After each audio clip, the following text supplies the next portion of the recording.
আসসালামু আলাইকুম। আমন্ত্রণ জানাচ্ছি চ্যানেল এমকেটিভির সংবাদ দেখার জন্য। হোমনার অনন্তপুরে আস্তানায় চিশতিয়া দরবার শরীফ উদ্বোধন উপলক্ষে মিলাদ মাহফিল ও কম্বল বিতরণ। বিস্তারিত দেখুন চ্যানেল এমকেটিভির ডেস্ক রিপোর্টে।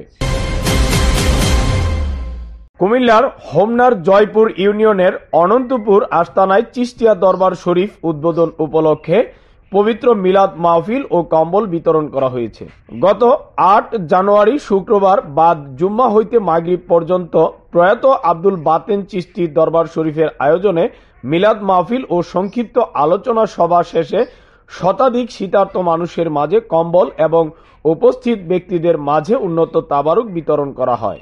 এর আগে মিলাদ ও মুনাজাত পরিচালনার মাধ্যমে বিশ্ব মুসলিম উম্মাহ ও মানবতার শান্তি কামনা করেন মাওলানা মোহাম্মদ জসিমউদ্দিন আল কাদেরী।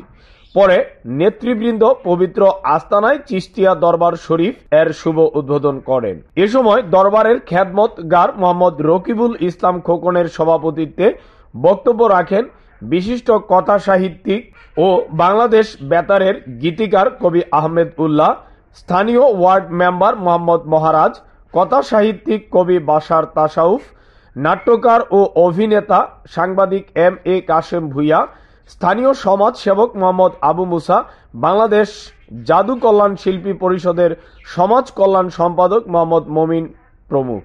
এছাড়াও উপস্থিত ছিলেন স্থানীয় সাবেক ওয়ার্ড মেম্বার আব্দু মিয়া, ঢাকা প্যারেন্টস মেমোরিয়াল ট্রাস্ট এর প্রতিষ্ঠাতা ও পরিচালক ডেন্টিস্ট মোহাম্মদ আল আমিন, আর টিভির ভিডিও এডিটর মোহাম্মদ ইয়াসিন সহ এলাকার বিশিষ্ট ব্যক্তিবর্গ।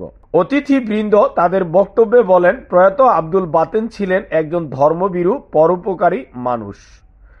জীবদ্দশায় তিনি মানুষকে আল্লাহর হক ও বাতিল সম্পর্কে তালিম দিতেন এবং আল্লাহর নির্দেশিত পথে চলার তাগিদ দিতেন। তার অন্তিম ইচ্ছা অনুযায়ী তাকে মাজারস্থ করেছে পরিবারের লোকজন ও এলাকাবাসী। অতিথিবৃন্দ এই মাজারের রক্ষণাবেক্ষণ ও এলাকাবাসীর সার্বিক সহযোগিতা কামনা করেন।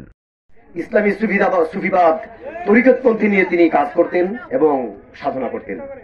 ইলমে মারফত অর্জন করতে পারলেই আমাদের শরীয়ত সেই শুদ্ধ আল্লাহর দরবারে কবুল হবে বলে ইসলামী ওলামায়ে কেরামগণ আমাদেরকে বলে থাকেন। এবং কোরআন হাদিস সহ সকল ধর্মগ্রন্থে আমরা এই কথা দেখতে পাই যে আমার নিজের আত্মা যদি পরিষ্কার না হয় তাহলে আমার কোন ইবাদতই আল্লাহর দরবারে পরিষ্কার পৌঁছবে না, আমি গুনাহগার বলে গণ্য হব। তাহলে এই আত্মা পরিষ্কার, আত্মশুদ্ধি, নিজেকে শুদ্ধ করার প্রথম বিধান হচ্ছে কি? ইলমে তরিকত অর্থাৎ মারফত যুগকে গ্রহণ করা। একজন কামেল মুর্শেদ বুজুর্গ ব্যক্তির কাছে নিজেকে সমর্পণ করে আহলাল বায়াতকে গ্রহণ করে ইসলামী সরাসরি অনুযায়ী আমাদেরকে কাজ করা।